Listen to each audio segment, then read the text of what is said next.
datanglah Belanda, datanglah Portugis masuk ke Indonesia. Namun sebelumnya mereka menggodok dulu supaya dewa-dewa mereka itu nggak ditinggalkan. Maka ajaran orang Yahudi dimasukkan ke dalam ajaran mereka, kemudian mereka mengolah sehingga dewa itu masih diajarkan sampai hari ini. Ada dewa Bapa, dewa Anak, dan dewa Roh. Masih ada 3 unsur Trimurti ini masih melekat. Yesus ketika dia mengajar, dia tidak pernah mengajarkan hal tersebut. Bahkan Yesus tidak pernah mengajarkan kemudian tentang Katolik, tentang Protestan. Nah, kembali kepada hal yang tadi, ketika Tuhan tidak terbatas, mampu nggak Tuhan menciptakan manusia lahir tanpa ayah? Mampu. Mampu nggak Tuhan menciptakan kemudian manusia dengan ribuan mukjizat? Mampu. Tapi mampukah Tuhan membuat dirinya menjadi bukan Tuhan? Mampu.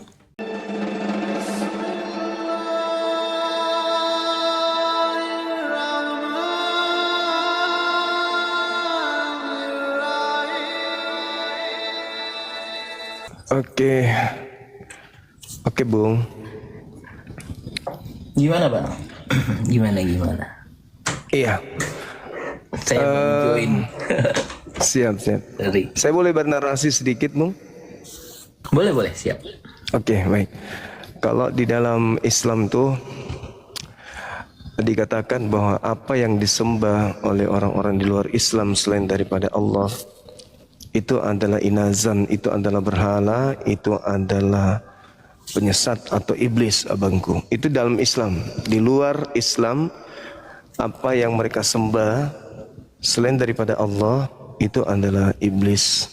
Nah, saya melihat di dalam Bible khotbah Petrus itu di data 2 Kisah Para Rasul 2 nomor 36.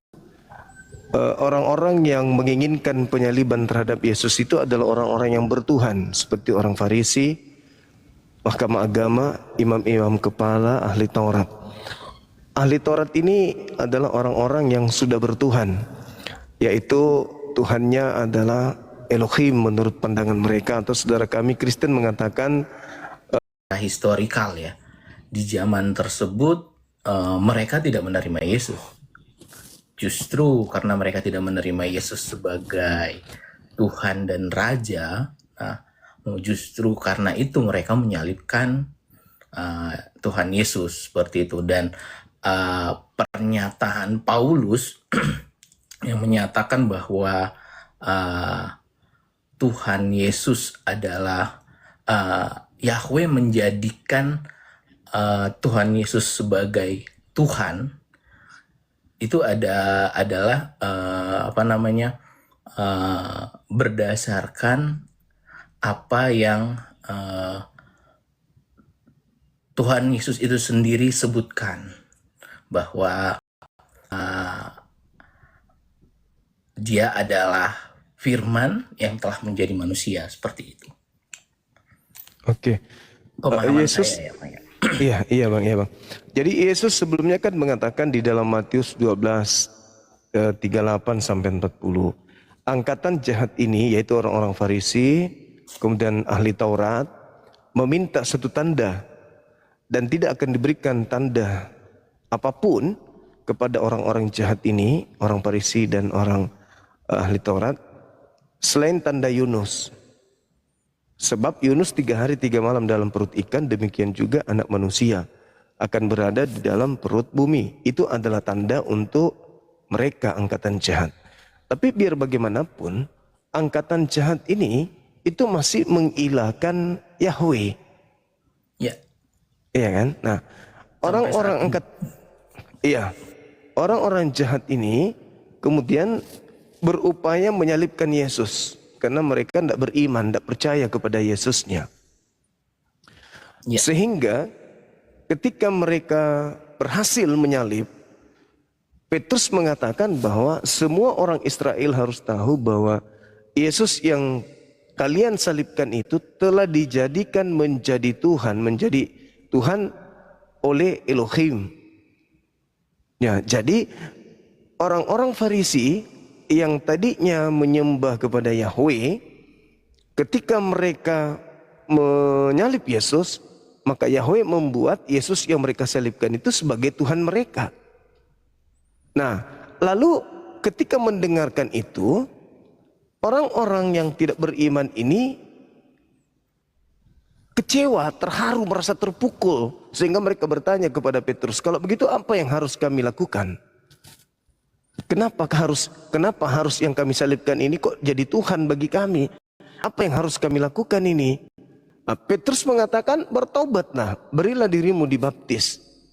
Berilah dirimu dibaptis dalam nama Yesus dan selamatkanlah diri kalian dari angkatan jahat ini. Artinya, ketika Yahweh menjadikan Yesus yang mereka salib itu sebagai Tuhan, Petrus mengatakan, kalau kau mau keluar dari sana sebagai angkatan jahat, maka kamu bertobat dari angkatan jahat ini. Artinya mereka harus bertobat untuk kembali menyembah Yahweh. Karena kalau tidak, maka Yesus yang mereka salibkan itu akan menjadi takaran hukuman kepada mereka. Yesus yang mereka hukum akan menjadi Tuhan dan menjadi Kristus bagi mereka. Nah itu gimana itu? Kalau mereka bertobat, kalau yang mereka salib itu adalah dijadikan menjadi Tuhan dan Kristus bagi mereka, itu adalah sebuah kebenaran, lalu kenapa disuruh bertobat dari angkatan tersebut, keluar dari angkatan tersebut?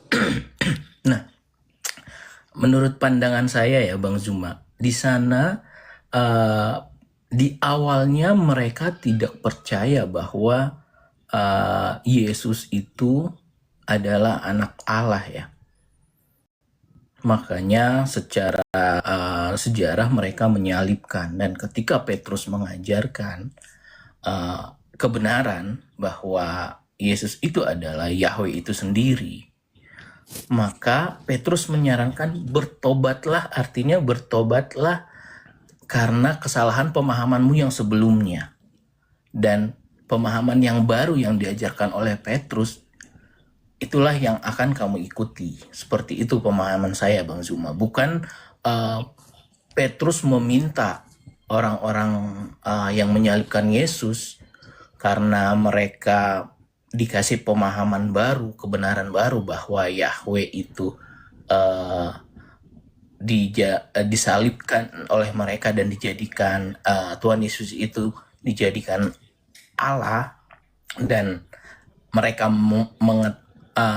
memahami pengetahuan itu dan mereka diminta bertobat, bukan bertobat untuk mengakui bahwa Yesus sebenarnya bukan Yahweh gitu kan. Seperti itu, tapi karena mereka dikasih pengajaran baru bahwa Yesus adalah Yahweh itu sendiri, maka mereka disuruh bertobat dari pemahaman sebelumnya dan mengikuti pemahaman yang diajarkan Petrus. Seperti itu pemahaman saya Bang Juma. Berarti setelah mereka menerima keadaan itu, mereka harus paham dan menerima bahwa sekarang mereka sudah memiliki dua Yahweh ya. Yahweh menjadi Bang Zuma. Jadi gimana? Jadi memang kalau di iman kami mengimani bahwa Allah itu sendiri yang menjadi firman, dan firman itu yang akan menjadi manusia dalam tubuh Tuhan Yesus Kristus, di mana 100% manusia juga dan 100% Allah juga gitu, dalam keilahiannya. Seperti itu. Jadi tidak ada Tuhan yang dalam dua Tuhan, tapi satu Tuhan dan dalam dua wadah yang berbeda. Seperti itu Bang Juma. Ya, orang-orang Farisi dan ahli Taurat ini kan sudah punya Yahweh Bang. Terus Betul. kenapa Yahweh membuat yang mereka salib ini menjadi Yahweh juga? Nah begini ya Bang Juma, sebenarnya dari awal penciptaan ya, dari awal penciptaan, saat manusia jatuh ke dalam dosa, ada hubungan yang putus antara Yahweh dengan manusia. Karena kalau di Alkitab kami disebutkan manusia jatuh ke dalam dosa, kemudian melanggar aturan dari Tuhan, memakan buah pengetahuan baik dan benar, sehingga manusia diberikan hukuman dosa adalah maut. karena mereka berbuat dosa sehingga mereka akan mengalami kematian. Nah, dari situ karena besarnya kasih karunia dari Yahweh itu sendiri, maka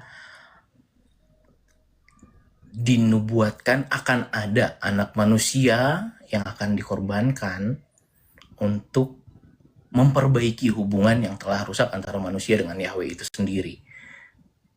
Nah, karena sifat kemanusiaan manusia ya, maksudnya sifat dagingan manusia itu yang membuat mereka jatuh ke dalam dosa, kemudian mereka tidak percaya bahwa manusia dapat Yahweh itu bisa dalam bentuk manusia. Itu yang mengakibatkan hubungan yang baik yang sudah terpisah ini perlu diperbaiki oleh kasih gitu. Makanya Tuhan Yesus itu sendiri yang mereka yang mereka salibkan itu adalah bentuk kasih dari Yahweh itu sendiri untuk mengorbankan anaknya yang tunggal untuk memperbaiki hubungan antara manusia dengan Yahweh itu sendiri. Seperti itu Bang Zuma. Oke. Jadi bukan Baik. ada dua Yahweh yang akan yang disebutkan gitu. Iya, oke. Jadi ada dua data. Paulus juga mengatakan dalam Roma 14:9, untuk itulah Yesus mati agar Yahweh membangkitkan dia untuk menjadi Tuhan. Kan gitu. Jadi artinya baik yang ada dalam Kisah Para Rasul 2 nomor 36, Roma 14 nomor 9, itu sama-sama Yahweh membuat Yesus mati agar ia bangkit menjadi Tuhan juga. Nah, itu yang pertama. Kemudian yang kedua, ketika Yesus itu melakukan penginjilan kepada murid-muridnya, dia hanya ingin dikenal sebagai rasul, sebagai utusan Yahweh. Tak ada dia mengatakan mengenal aku sebagai Yahweh, tapi mengenal aku sebagai rasulnya Yahweh. Ya. Nah, kemudian setelah penyaliban, keluar dia dari tanah, yang tadi Kristus yang Kisah Para Rasul 2:36 dan juga Roma 14:9 itu, rupa-rupanya dia telah dibuat menjadi Yahweh, kan gitu ya, menjadi Tuhan kan. Nah, selama 40 hari konon sebelum terangkat ke langit, saya mohon ada nggak ajaran Yesus selama 40 hari itu sebelum terangkat? Tapi dia sudah keluar dari tanah, dia sudah dibuat menjadi Yahweh.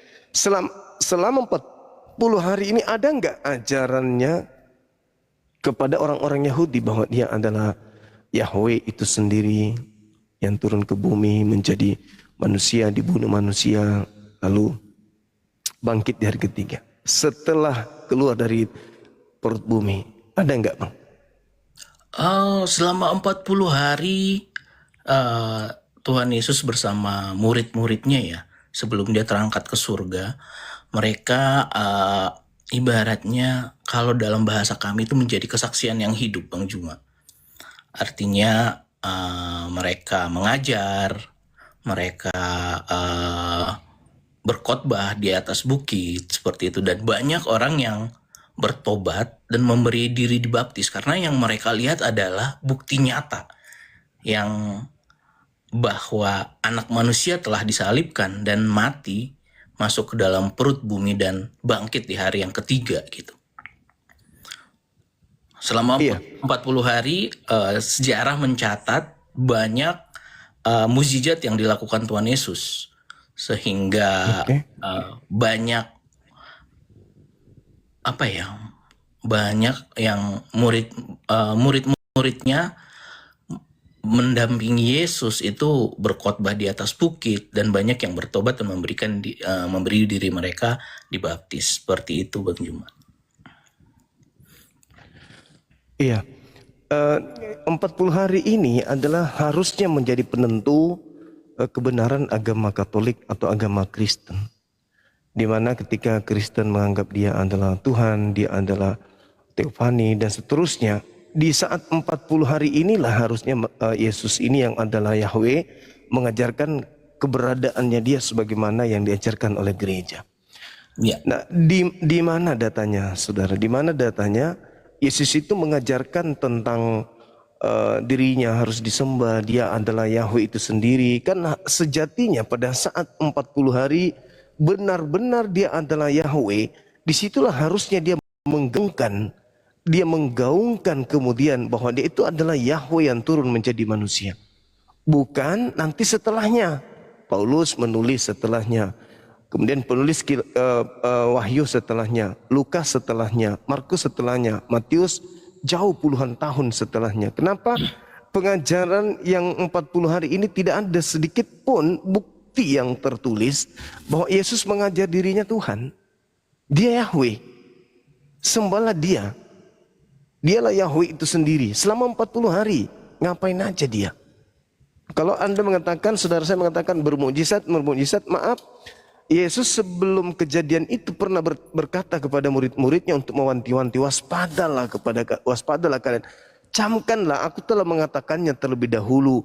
Jika ada orang berkata ada Mesias di sini, jangan kamu percaya. Sebab Kristus palsu akan datang melakukan tanda dahsyat, mukjizat-mukjizat. Sekiranya mungkin dengan tanda-tanda dahsyat dan mukjizat ini, mereka menyesatkan banyak orang. Begitu ucapan Yesusnya. Dan kata Yesus itu sudah dekat.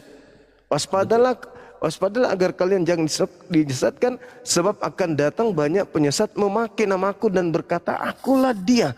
Saatnya sudah dekat, jangan kau percaya. Nah, itu sebelum penyaliban itu terjadi. Nah, selama 40 hari berkeliling-keliling dia di Galilea, di Yerusalem, apa yang Yesus ajarkan sekaitan dengan ketuhanan dia yang sehakikat dengan Yahweh itu sendiri? Ada nggak, Bang?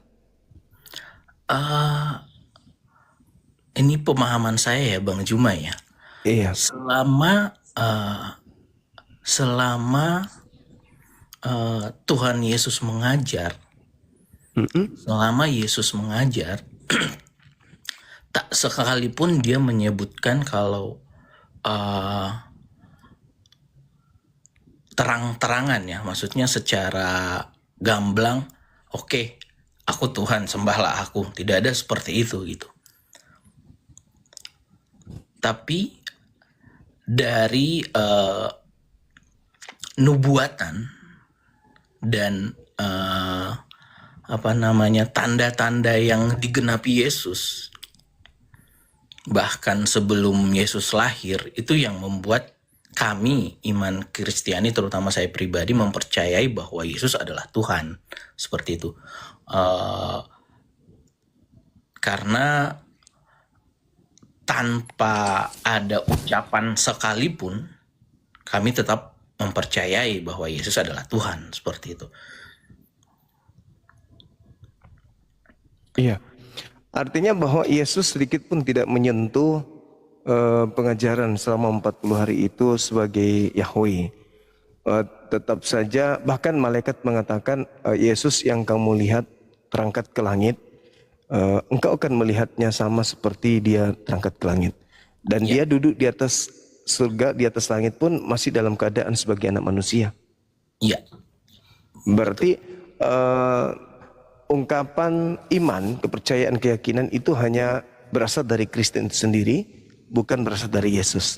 Tapi kepercayaan sebagai seorang Kristianilah yang menjadikan Yesus itu adalah Yahweh. Karena dia sendiri tidak pernah mengajarkan kalau dirinya adalah Yahweh. Bahkan begitu dia datang, dia membuktikan dia makan ikan goreng, minum madu setelah dia keluar dari kubur. Tak ada sedikit pun tanda kalau dia itu adalah Yahweh. Masih nampak manusia. Dia masih manusia. Naik ke surga masih manusia. Karena wujudnya setelah bangkit itu masih yang perlu dibangkitkan itu adalah wujud supaya terbukti kalau dia bangkit. Artinya badan yang sama yang telah mati harus badan yang sama juga yang bangkit. Jangan misalkan badan yang mati kemudian bangkit dalam wujud yang lain, itu tidak ada kesamaan unsur di sana. Sehingga memang ya kalau memang ya kita mau membuktikan sesuatu, meninggal, dikubur dan bangkit, ya harus benda yang sama atau wujud yang sama, yang memang beliau masih makan, kemudian berjalan dan menunjukkan tanda kalau kalau memang tangannya benar dipaku di kayu salib gitu. Dan bahkan salah satu muridnya Thomas juga memang tidak percaya pada awalnya kalau itu adalah wujud Yesus dalam bentuk fisik sebagai manusia. Dia mencelupkan tangannya ke lubang paku yang di tangan Tuhan Yesus, baru dia percaya. Seperti itu. Iya. Kalau kita melihat di dalam kisah para rasul ya, di situ menerangkan Yesusnya hanya bercerita kepada murid-muridnya bagaimana penderitaannya, bagaimana bukti bahwa dia adalah yang disalib. Kemudian dia memperlihatkan tangannya, memperlihatkan kakinya, seperti yang Anda ceritakan, menyucuk kemudian lambungnya. Hanya itu yang ia lakukan, dan beberapa kali menampakkan diri sebagai manusia. Nah, apakah itu cerminan bahwa dia sudah membuktikan kalau dia Tuhan, atau dia membuktikan bahwa dia adalah manusia yang bangkit dari kematian? Sebenarnya tidak ada yang perlu dia buktikan, Bang Zuma. Tidak ada, karena pada dasarnya dari saat dia ada dalam kandungan pun sudah mengandung unsur keilahian. Seperti itu. Jadi buat apa dia membuktikan dengan tanda-tanda fisik kepada manusia kalau dia Tuhan gitu? Apakah dia tidak bisa membuat orang percaya kepada dia? Apakah Yahweh itu sendiri tidak dapat membuat manusia semua umatnya percaya kepadanya? Itu dengan mudah saja itu bisa dilakukan. Itu cuman karena manusia itu diciptakan dengan kebebasan berpikir, dikasih kehendak bebas, manusia itu dikasih semacam teka-teki untuk mengetahui kebenaran itu seperti apa. Dan itu bukan semudah yang kita bayangkan. Maksudnya semudah kita membaca buku kalau si A adalah Tuhan gitu. Bukan seperti itu. Tapi pengalaman pribadi kita yang menunjukkan kalau ada satu zat, ada satu wujud yang kita memang melihat dari unsur-unsur keilahiannya itu ada. Dan itu ada di dalam diri umat-umat Kristiani, Bang Zuma. Artinya setelah Yesus kebangkit, maka nantinya akan dikirimkan penghibur yang itu ada di dalam pribadi kita sebagai umat Kristiani. Seperti itu, Bang Zuma. Iya. Jadi bukan tanda-tanda yang ini kan yang kita pertanyakan ya, yang kita pertanyakan adalah di mana Tuhan Yesus Kristus menyebutkan kalau dia adalah Allah, kalau dia adalah Yahweh dalam selama dari masa dari bangkit sampai naik ke surga, seperti itu kan? Iya, Yesus ini lebih dahsyat sebelum dia keluar dari kubur dibandingkan setelah dia keluar dari kubur. Karena pada saat dia belum keluar dari kubur, dia melakukan tanda-tanda yang sangat banyak, membangkitkan orang mati. Lalu kemudian dia mengatakan aku dan Bapa adalah satu. Dia mengatakan dirinya juga melihat Bapa dan seterusnya. Tapi ending dari itu semua adalah bahwa jikalau engkau ingin memperoleh hidup yang kekal, semua yang aku lakukan ini menjadi bukti bagimu, menjadi saksi bagimu bahwa aku ini adalah rasul. Itu ketika dia hidup. Setelah kematian, tak ada sedikit pun kemudian upaya Yesus yang dia sampaikan kepada orang-orang yang ada di sekelilingnya untuk menyatakan bahwa jangan kau menyembah Yahweh, akulah Yahweh itu. Buktinya hari ini orang Yahudi masih menyembah Yahweh. Betul. Nah, terus kenapa Yesus yang adalah Yahweh selama 40 hari itu tidak datang kepada mereka-mereka ini Namanya Tuhan kan dia punya kuasa untuk mengatakan, hei berhenti kau menyembah. Akulah Tuhanmu. Jangan lagi kau tolak aku. Dulu kau boleh menolakku karena aku masih manusia. Sekarang ini aku keluar dari kubur nih. Mengajarkan kalian nih bahwa aku ini adalah Yahweh yang kau sembah selama ini. Berhenti menyembah yang ada di dalam sinagogi. Akulah Tuhanmu. Akulah sembahanmu yang seharusnya. Kenapa Yesus tidak melakukan itu? Euforia ini justru muncul dari gereja-gereja, Bang. Yesuslah Yahweh itu. Tapi Yesus sendiri tidak mengajarkan kalau dia Yahweh. 40 hari itu kerjanya apa? Hanya menampakkan diri, memperlihatkan diri kepada orang-orang, kepada muridnya. Cuman begitu doang. Terus bukti bahwa dia itu adalah ilahi, yang adalah Yahweh sendiri itu apa? Selama 40 hari itu. Itu enggak ada, Bang. Kalau kita melihat dalam Lukas 24, nomor 37 sampai 40, Yesus hanya menampakkan diri kepada mereka. Muridnya responnya menganggap dia hantu. Muridnya ketakutan. Lalu dia perlihatkan, ini tanganku, ini kakiku, rabalah aku. Ada apa dengan kalian? Murid masih ragu, murid masih takut. Lalu dia minta makanan kan? Adakah di antaramu makanan? Berikanlah kepadaku. Dikasihkan goreng, dikasih sedikit madu. Ini apa? Bukti apa ini? Bukti dia Yahweh gitu? Bukti dia Tuhan? Gak ada, Bang. Justru kalau kita lihat bahwasanya 40 hari 40 malam itu dia hanya seperti orang yang sedang, seperti hantu yang meneror orang. Menampakkan diri dalam rupa yang lain, memperlihatkan tiba-tiba aja muncul, mengagetkan orang-orang, membuat orang takut dan seterusnya. Ini hanya menampakkan seperti hantu. Bukan penampakan selayaknya pencipta langit dan bumi yang sudah kembali kepada keadaannya di atas keadaan manusia. Ini malah tak ada sama sekali tanda-tanda ketuhanan. Nanti setelah Paulus, setelah penulis Wahyu, setelah Lukas, Markus menulis sesuatu yang mungkin menurut orang-orang barat, oh ini dewa, oh ini inkarnasi dewa kita, barulah kemudian dia dijadikan sebagai sembahan. 40 hari itu orang-orang Yahudi, orang Farisi tidak ada melakukan kemudian upaya-upaya yang mengheboh. Yahweh yang tak bisa dilihat sekarang sudah bisa dilihat. Yahweh yang bukan manusia sekarang sudah menjadi manusia, sekarang sudah menjadi anak manusia, dan tidak ada. Sampai hari ini tidak ada euforia di antara mereka. Mulai dari kejadian 40 hari sampai dengan detik ini adanya cuma di barat. Nah, setahu saya barat dalam hal ini Roma Yunani, jauh sebelum Kristen mereka sudah menyembah dewa-dewa yang nusul menjadi manusia. Jadi ketika saya melihat di dalam Kisah Para Rasul 17 nomor 23, Paulus di sana ketika datang ke Athena, kata beliau, apa yang kalian sembah yang kalian tidak mengenalnya selama ini, yaitu dewa agnostos theos, inilah yang kuajarkan kepada kalian, yaitu Yesus. Berarti kesimpulan saya, orang-orang Athena hanya mengganti nama doang. Yang tadinya sembahan-sembahan mereka ganti menjadi Yesus namanya, tapi oknumnya sama. Itu yang tercatat di Kisah Para Rasul 17 nomor 23. Bisa kita lihat dari 19, 20, 21, 22, 23 endingnya. Bagaimana Paulus mengajarkan bahwa yang kau sembah selama ini, yang kalian tidak kenal tapi kalian sembah, inilah sekarang yang aku ajarkan, yaitu Yesus. Berarti selama ini yang kami sembah, yang adalah dewa Athena, sekarang juga Paulus datang mengajarkan dewa yang sama tapi beda nama.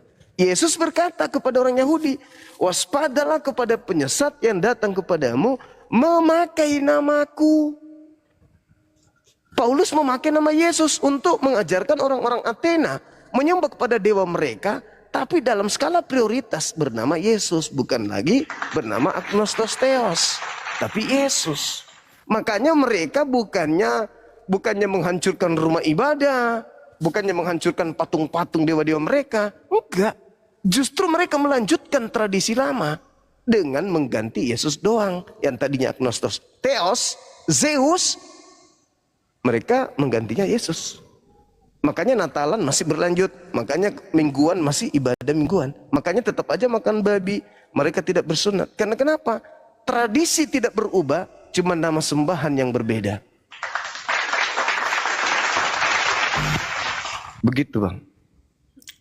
Nah, pertanyaannya sebenarnya Bang Juma, kalau saya mendengar dari pernyataan ini ya, balik lagi ke hakikat dasar Allah itu apa sebenarnya? Tanya ke saya. Ah, Hakikat daripada pencipta langit dan bumi itu tidak serupa dengan makhluk. Bisa kita lihat di dalam 2 Samuel 7:2. Tidak ada yang sama, tidak ada yang serupa. Bahkan Yesus pun mengatakan Yohanes 5 nomor 37, Bapa yang mengutus aku, kau tidak pernah mendengarkan suaranya, kau tidak pernah melihat wujudnya. betul, Itu kata Yesus. betul. Nah, berarti yang keluar dari kubur ini kan bisa dilihat wujudnya, bisa didengarkan suaranya. Berarti dia bukan hakikat Tuhan itu sendiri. Yang dilihat, yang terlihat itu adalah hakikatnya sebagai manusia, bukan Berarti keilahiannya. berarti Tapi Tuhan ya, berarti Tuhan ada 2 hakikat. tidak hanya 2 hakikat, Bang Zuma. Jadi berapa hakikat Tuhan itu? Dia bisa dalam bentuk hakikat apapun. Karena di Alkitab itu sendiri, dia bisa dalam bentuk api, dia bisa dalam bentuk roh, dia bisa dalam bentuk guntur yang berbicara. Ya, kalau kita lihat hakikat Allah yang berbicara dengan nabi-nabi, ya, nabi-nabi di Alkitab itu wujudnya banyak. Oh, berarti menurut saudara Tuhan itu bisa terbatas gitu ya? Tidak terbatas, justru karena ketidakterbatasannya, kenapa makanya dia mampu, dia bisa, karena Allah itu tidak terbatas, dia ya jadi manusia juga bisa. Dan itu Justru dicatat Abang. oleh sejarah. Kalau Oke. bahkan mungkin sepengetahuan saya kilas ya, di Quran pun disebutkan kalau Maria mengandung Yesus sebagai anak Allah, dan tidak ada laki-laki yang bersetubuh dengan Maria sebelum kehamilannya. Seperti itu. Oke, baik. Kalau menurut pandangan saya, Tuhan Maha Kuasa itu tidak bisa dibatasin. Betul, setuju. Nah, kenapa ketika dia menjadi manusia dia terbatas? Contoh, Yesus berkata dalam Yohanes 5:30, aku tidak dapat berbuat apa-apa dari diriku sendiri. Terbatas. Betul, sebagai manusia. Berarti, ya, sebagai manusia itulah makanya dia terbatas. Makanya dia nggak bisa jadi manusia karena dia nggak bisa jadi terbatas. Ya, tapi karena unsur keilahiannya tetap sempurna, dia tetap 100% Allah juga, Yahweh itu sendiri. Bagaimana ceritanya, Bang? Ketika dia menjadi manusia, dia terbatas. Betul, karena Lalu yang tadi saya berarti bilang, Tuhan terbatas. dia itu 1000% Yahweh dan 1000% wujud manusia, physically, punya jantung, punya semua anggota tubuh seperti manusia, dan bisa Oke, sekarang sebagai manusia terbatas enggak? terbatas. Yang Lapar. manusia ini siapa? Yang manusia ini siapa? Yang manusia ini fisik Yesus, Dia Yahweh atau bukan? Yahweh. Terbatas enggak? Tidak terbatas sebagai Yahweh. Lah, berarti sama ketika Anda mengatakan ini pulpen, dia tidak terbatas sebagai ikan. Beda logikanya, karena Kenapa bisa begitu? Faktanya Yesus manusia. Anda mengatakan Faktanya Tuhan manusia. tidak Iya, berarti terbatas Tuhan Anda kan? sebagai manusia dia terbatas. Tapi Ya udah, manusia berarti mana, Tuhan Anda. Bang Zuma, manusia mana yang menurut kitab Anda, Iya. jika memang pemahamannya adalah Yesus itu adalah Nabi Isa, Iya. jika sama ya Bang Zuma ya, Iya. yang masih hidup dari 2000 tahun yang lalu hingga sekarang, jika tidak memiliki unsur keilahian. Oke, baik. Tuhan itu tidak terbatas kan? Betul. Justru karena tidak Kalau terbatas. tunggu. Kalau Tuhan ingin menciptakan manusia sampai miliaran tahun nggak mati, Tuhan bisa nggak? Bisa. Bisa. Tapi status manusia yang diciptakan miliaran tahun ini berubah nggak menjadi Tuhan? Ya, tergantung.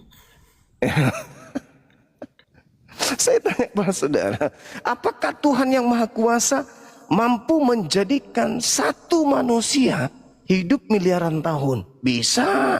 Bisa, Apakah betul. hidup? Apakah manusia ini berubah jadi Tuhan karena dia hidup miliaran tahun? Bukan. Balik lagi, unsur Bukan. keilahiannya apakah Bukan. sama dengan apa yang Kenapa? dinubuatkan? Karena iya, Yesus sendiri mengatakan apa kesaksiannya? Yohanes 5:36, ada kesaksianku yang lebih penting dari kesaksian Yohanes Pembaptis, bahwa seluruh pekerjaan yang aku kerjakan, pekerjaan itulah yang bersaksi bahwa aku adalah utusan Bapa. Bukan Bapa itu sendiri. Utusan. Nah, itulah yang saya katakan bahwa Kristen, khususnya yang ada di Indonesia, ketika menerima ajaran Yesus, bukan dari Yesus langsung ke Kristen, tapi ajaran Yesus difilter dulu di meja Roma Katolik dan juga Protestan, di mana mereka menganut ajaran politeisme dari nenek moyang mereka, masuk ke Indonesia sehingga utusan Tuhan pun dijadikan Tuhan. Tidak murni bang, tidak ada orang Yahudi, murid-murid Yesus ke Indonesia ngajarin kita Katolik atau Protestan, nggak ada. Yang datang itu adalah penganut ajaran politeisme punya keturunan. Datanglah Belanda, datanglah Portugis masuk ke Indonesia. Namun sebelumnya mereka menggodok dulu supaya dewa-dewa mereka itu nggak ditinggalkan. Maka ajaran orang Yahudi dimasukkan ke dalam ajaran mereka. Kemudian mereka mengolah sehingga dewa itu masih diajarkan sampai hari ini. Ada dewa Bapa, dewa Anak, dan dewa Roh. Masih ada 3 unsur Trimurti ini masih melekat. Yesus ketika dia mengajar, dia tidak pernah mengajarkan hal tersebut. Bahkan Yesus tidak pernah mengajarkan kemudian tentang Katolik, tentang Protestan. Nah, kembali kepada hal yang tadi, ketika Tuhan tidak terbatas, mampu nggak Tuhan menciptakan manusia lahir tanpa ayah? Mampu. Mampu nggak Tuhan menciptakan kemudian manusia dengan ribuan mukjizat? Mampu. Tapi mampukah Tuhan membuat dirinya menjadi bukan Tuhan? Mampu. Berarti dia membuat dirinya bukan Tuhan. Bukan Tuhan lagi. Nah, sebagai manusia dia bukan Tuhan, Bang Juma. Iya. Terus Tuhannya kemana dia Tuhannya? Unsur keilahiannya tetap sama. Makanya kami menyebutkan bahwa Allah itu adalah firman, firman itu yang menjadi manusia. Baik. Ada unsur menjadi manusianya. Nah, karena ketidakterbatasannya, ya bebas dia mau jadi apa, mau jadi manusia juga boleh dong. Nah, kenapa hilang keilahiannya ketika dia jadi manusia? Buktinya ketika dia menjadi manusia dia bukan ilahi. Aku tidak dapat berbuat apa-apa. Mana unsur ilahinya? Ya, karena dia memilih menjadi manusia, Bang Juma. Iya, unsur ilahinya mana ketika dia sudah jadi manusia? Ketika dia jadi manusia, dia hidup sebagai manusia. Dan Terus dia unsurnya tidak membuktikan kalau dia adalah Allah. Ya, itu menurut Anda yang mengimaninya sebagai ilah. Sekarang unsur keilahian manusia ini mana? Mana? Unsur keilahiannya gimana ya? Menjelaskannya ya. Sama mana unsur keilahiannya? Begini Bang Juma. Ketika Bang Juma mengimani Allah adalah Maha Pencipta, Allah adalah tidak terbatas. Artinya Bang Juma tidak perlu melihat fisiknya kan, bentuknya seperti apa. Iya, karena segala sesuatu yang berbentuk di bumi ini itu ada batasnya. Betul. Sedangkan pencipta tidak terbatas. Betul. Nah, unsur itu yang tidak perlu kita korek dari sebuah fisik Tuhan Yesus. Saya tidak perlu melihat unsur Allah dalam bentuk manusia gitu. Karena memang unsur itu masih melekat Terbatas. dalam Tuhan Yesus gitu. Bagaimana ceritanya melekat? Yesus mengatakan, aku tidak dapat berbuat apa-apa loh dari diriku. Betul. Diriku loh. Diriku ini siapa? sebagai manusia. Terus diriku sebagai ilah mana? Nah, itu yang tidak perlu ditunjukkan tadi. Karena yang tadi, ilah itu tidak terbatas dan tidak bisa kita definisikan Yesus dengan terbatas nggak? kata-kata. Yesus terbatas nggak? Yesus terbatas ketika Oh, ya sebagai udah. manusia. Ya udah, berarti dia bukan ilahi. Keilahiannya adalah Loh, kok masih ada keilahiannya? Keilahian Anda yang menobatkan keilahian itu, saya ingin konsentrasinya di situ. Anda yang menobatkan pada diri Yesus itu ada unsur ilahi atau Yesus? sama berarti seperti Bang Juma apa ya, mengilahikan Allah ya. Ya, Allah memang sudah mengaku dirinya Allah. Mengaku ilahi, tiada Tuhan selain aku. Akulah yang maha kuasa, akulah yang maha perkasa. Itu klaimnya. Sekarang, ada nggak Yesus mengatakan itu?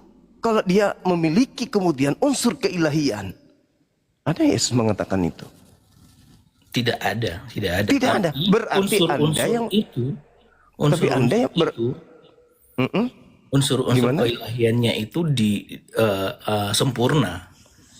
Ya, itu kan Anda yang melantiknya menjadi ilahi. Anda yang mengatakan Betul. sempurna. Betul. Kenapa bukan Yesus? Betul. Kenapa bukan Karena Yesus yang iman- mengajarkan itu, Bang? Karena iman itu, menurut saya ya Bang Juma ya, sama Ya. seperti Bang Juma mengimani agama yang Bang Juma anut. Artinya, saya juga punya kebebasan berpikir untuk mengimani apa yang saya pelajari dan apa yang saya imani adalah benar. Terus kenapa iman Anda itu tidak bersumber dari Yesus, Bang? Iman saya bersumber dari Yesus. Di mana Yesus mengatakan kalau dia adalah ilahi? Sebenarnya Kan Anda yang melantiknya, Bang. Anda yang menjadikan Yesus itu ilahi. Yesus Sama- tidak sama- ada pernah mengilahikan dirinya. sama seperti Bang Zuma, Bang Zuma mengilahikan Allah, ya begitulah kami Iya. mengilahikan Tuhan. Tuhan Yesus. Karena Allah sendiri yang mengilahkan dirinya. La ilaha illa ana, tidak ada ilah selain aku. Akulah yang menciptakan, akulah yang mematikan, akulah yang mengadakan segala sesuatunya. Perkataan itu Bang Zuma dapat dari mana? Ya Allah itu sendiri yang mengatakan itu Di mana? di Al-Quran. Nah, Al-Quran itu siapa yang buat? Al-Quran itu adalah wahyu dari Allah kepada Nabi Muhammad. Ya, menuliskannya siapa? Sahabat Rasulullah. Nabi Muhammad itu manusia. Manusia. Sama Berarti- seperti Yesus penyampai firman. Betul. Tapi Nah, terus? manusia ini berarti yang membuat iman Bang Zuma kepada zat yang tidak terbatas itu kan? Iya betul. Betul, Ilah kan? ilah ini yang menyatakan itu kepada Nabi Muhammad. Ajarkan Betul. kepada manusia, akulah Tuhan, tiada Tuhan selain aku. Nah, Yesusnya ketika dia ilah, siapa yang berhak mengatakan dia ilah? Anda atau Yesus? Nah, itu wahyu itu didapat. Tunggu dulu bentuknya abangku, seperti tunggu apa? dulu. Tunggu dulu. Yang berhak menyatakan dirinya ilah, Yesus atau Anda? Ya, kita yang mau. Berarti Anda yang melantik manusia jadi ilah. Bukan. Nah, di mana Yesus mengatakan dirinya ilah? Ya dia adalah firman yang jadi manusia kalau di Alkitab. Kalau itu iya, semua orang juga orang tahu alam semesta ini firman menjadi alam semesta ini. Betul. Bahkan menurut Yesus kita semua ini berasal dari firman. Ya, betul. Nah, karena itu Nah, terus apa hubungannya ketika Anda mendudukkan Yesus sebagai ilah, ternyata Anda yang melantiknya sendiri, bukan Yesus. Karena yang tahu Yesus adalah Yesus. Siapakah Yesus? Yesus yang menjelaskan. Bukankah Anda, bukan saudara saya ini? Nah, yang menjelaskan itu kan murid-murid Bang Juma. Murid-murid tadi bukan menuangkan Yesus. yang menuangkan ke surat itu kan murid-murid. Iya, bukan Yesusnya. Sayangnya bukan Yesus. Sama seperti yang Bang Juma imani. Apa itu? Wahyu yang diterima Nabi Muhammad itu Iya. juga disuratkan oleh Nabi Muhammad. Nabi Muhammad, betul. Iya, Nabi Muhammad. Nah, sekarang Tuhanku bukan manusia. Yesus manusia yang turun ke bumi, yang dialah yang pantas mengucapkan siapa dirinya. Ya. Kan endingnya gini abangku. Kami Allah, Anda Yesus. Ya kan? Allah yang berwahyu kepada Nabi Muhammad. Nabi Muhammad menyampaikan Allah ini adalah Allah. Dialah Tuhan satu-satunya menurut Allah. Nabi Muhammad ajarkan. Ya.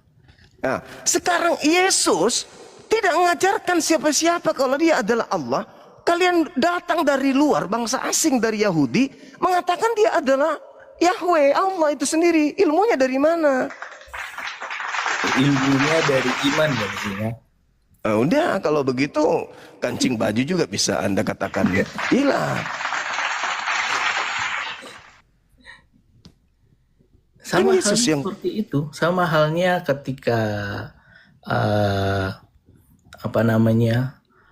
Nabi Muhammad menuliskan tentang Allah dan murid-murid Yesus menuliskan tentang Yesus. Iya. Sekarang Begitulah kami perbedaannya. mengimani keilahian Yesus. Begitulah saya Berarti mengimani keilahian Yesus. Oke, baik saudaraku, baik. Artinya kembali lagi ke pola yang tadi. Yesus manusia. Dia berhak berbicara tentang siapa dirinya. Tapi dia tidak mengatakan itu. Nabi Muhammad juga manusia. Dia berhak bercerita tentang dirinya. Dan dia mengatakan dia adalah Rasul. Begitu juga Yesus mengatakan dirinya Rasul. Dan kami pengikut Nabi Muhammad mengatakan dia Rasul. Bedanya Anda mengaku pengikut Yesus, tapi Anda mengatakan Yesus Tuhan. Sementara Yesus mengatakan dia Rasul. Penyimpangan Anda begitu jauh. Bukan penyimpangan, Bang Juma. Nah, Yesus mengatakan, abang, saudaraku, Yohanes 17:3, hidup kekal itu adalah mereka mengenal aku sebagai Rasul. Dah selesai. Kenapa Anda mengenalnya sebagai Tuhan itu sendiri? Ya, mereka yang di sana kan konteksnya beda. Ya, murid Yesus. Murid Yesus mengenal Yesus. Nah, Anda bukan muridnya berarti. Betul. Karena muridnya mengenal Yesus sebagai utusan Rasul Tuhan Elohim. Anda mengenalnya bukan Rasul Tuhan Elohim, berarti Anda berbeda dengan muridnya. Maka pantaslah kemudian Yesus nanti ketika bertemu dengan orang-orang asing ini berseru, Tuhan, Tuhan, Tuhan. Yesus mengatakan, loh maaf, aku tidak mengenal kalian. Kalian semua pembuat kejahatan. Nyahal daripadaku. Matius 7, 22, 23. Pantas. Karena Anda mengajarkan sesuatu yang tidak Yesus kenal. Jadi Anda asing di mata Yesus nantinya. Pada hari terakhir nanti banyak orang akan memanggil aku Tuhan. Bukankah kami bernubuat, mengusir setan, bermujizat pakai namamu? Kata Yesus, pada saat itulah aku akan berterus terang kepada mereka. Enyahlah daripadaku, aku tidak mengenal kalian. Kalian semua adalah pembuat kejahatan. Nah ini ternyata Anda tidak dikenali. Karena Yesus mengatakan Yohanes 10:27, aku mengenal pengikutku, pengikutku mengenal aku. Mereka mendengarkan suaraku dan mengikuti aku.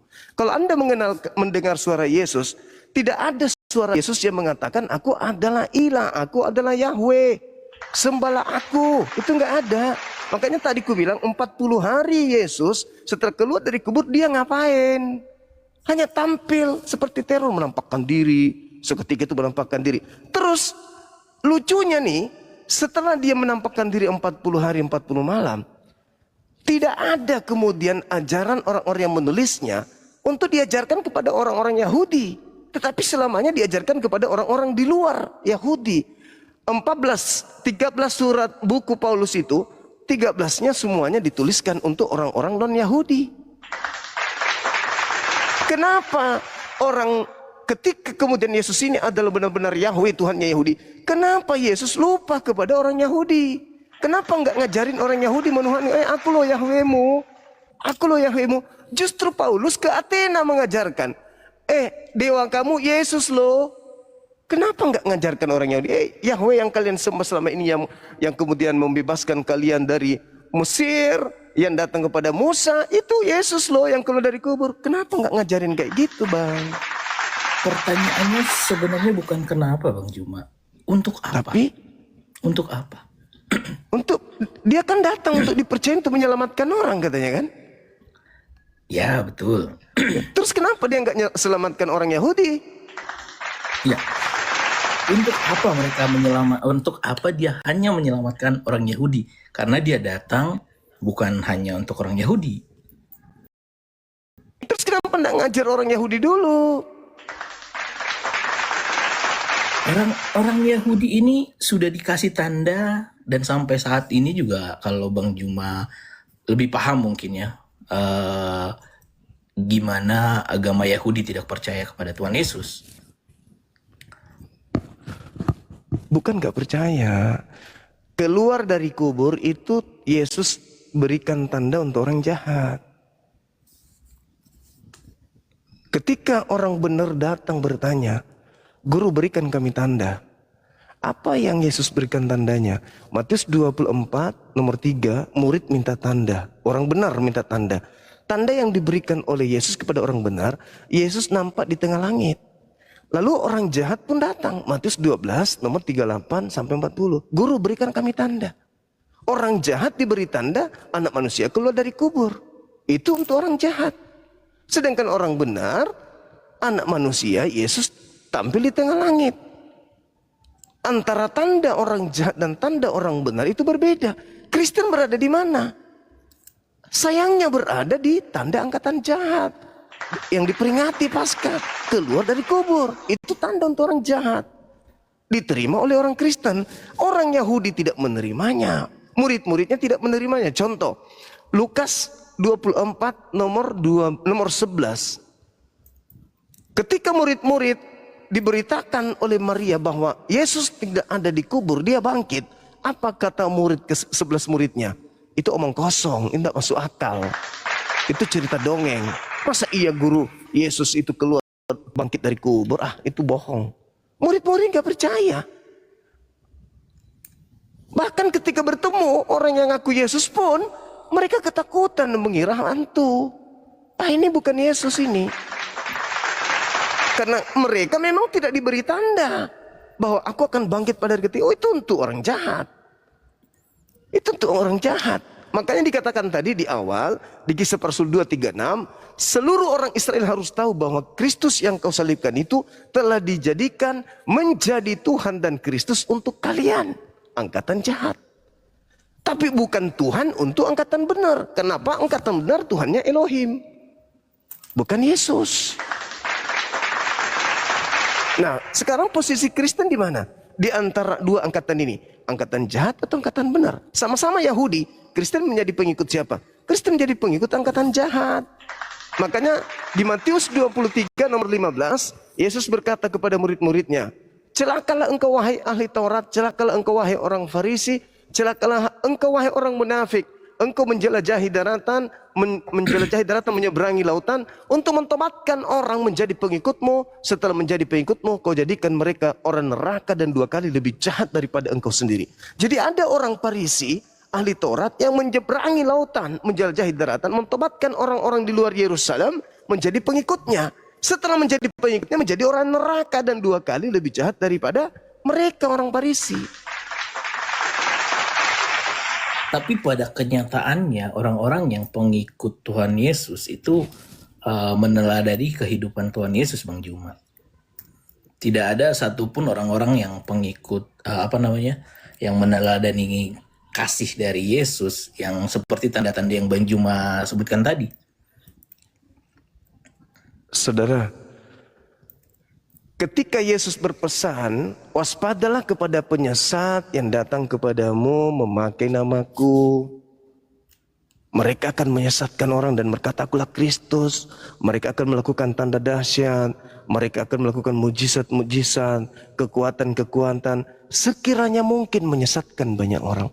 Bagaimana iblis menyesatkan Adam? Apakah iblisnya datang secara frontal? Iblis datang dengan kasar? Iblis datang dengan amarah? Tidak. Iblisnya datang dengan kasih. Membujuk mereka untuk makan buah pengetahuan baik dan jahat.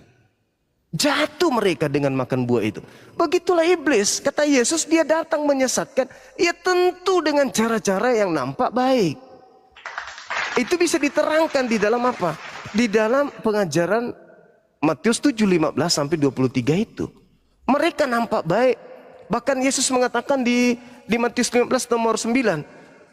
Percuma mereka beribadah kepada aku, kata Yesus. Sedangkan yang mereka lakukan adalah perintah manusia. Nah, satu kecolongan saudara kami Kristen setelah saya belajar. Kecolongannya apa? Ketika mereka selalu mengagung-agungkan kasih. Padahal Yesus tidak mengajarkan satu poin itu saja. Kasih yang seperti itu hanya, memang betul itu ajaran Yesus, kasih itu betul. Kami Muslim pun mengakui. Tapi Kristen hanya mengambil kasih-kasih itu. Ada hukum yang mengatur. Ada hukum yang mengatur. Bukan, jadi ketika dikatakan mengingini dalam hati, boleh saja bercerai, tidak ada cungkil mata lagi, gitu. Katanya harus sempurna. Diatur di hukum kita masalah cungkil mata. Katanya sempurna. Betul. Harus sempurna. Iya. Sebagaimana dikatakan di dalam 1 Yohanes 2 nomor 6. Barang siapa yang mengatakan Yesus ada di dalam dirinya, maka dia wajib hukumnya hidup sebagaimana Yesus hidup. Kan begitu? Betul. Nah, ketika kemudian jangan ada ilah lain di hadapanku, kenapa orang Kristen membuat ilah berupa Yesus yang keluar dari kubur? Bukan kita yang buat ilah, Bang Juma. Tadi saudara sendiri yang mengatakan Yesus punya sisi keilahian dan Yesus tidak pernah mengajarkan. Betul, tidak perlu Terus diajarkan. berarti Anda mengilahkan Yesus kan? Yesus tidak pernah mengajarkan diilahkan, bukan? Betul. Anda yang mengilahkan dia. Sementara ajarannya jangan ada ilah lain selain Elohim. Kenapa Anda mengilahkan Yesus yang tidak mau diilahkan? Makanya sebenarnya gambaran yang mau dilihat Bang Juma itu apa sebenarnya? Gambaran kami pengikut Yesus atau gambaran agama yang Bang Juma agung-agungkan dengan... Bukan. Kami sudah cukup dengan Islam kami. Kami tidak perlu masuk ke situ. Nah sekarang, bagus pertanyaan saudara saya ini. Yesus mengatakan bahwasanya, kalau kau percaya kepada aku, kau akan melakukan pekerjaan yang kukerjakan. Yohanes 14 nomor 12. Barang siapa yang memegang perkataanku dan melakukannya, dialah yang mengasihi aku. Dialah yang percaya aku. Yohanes 14 nomor 21. Yohanes 3 nomor 16.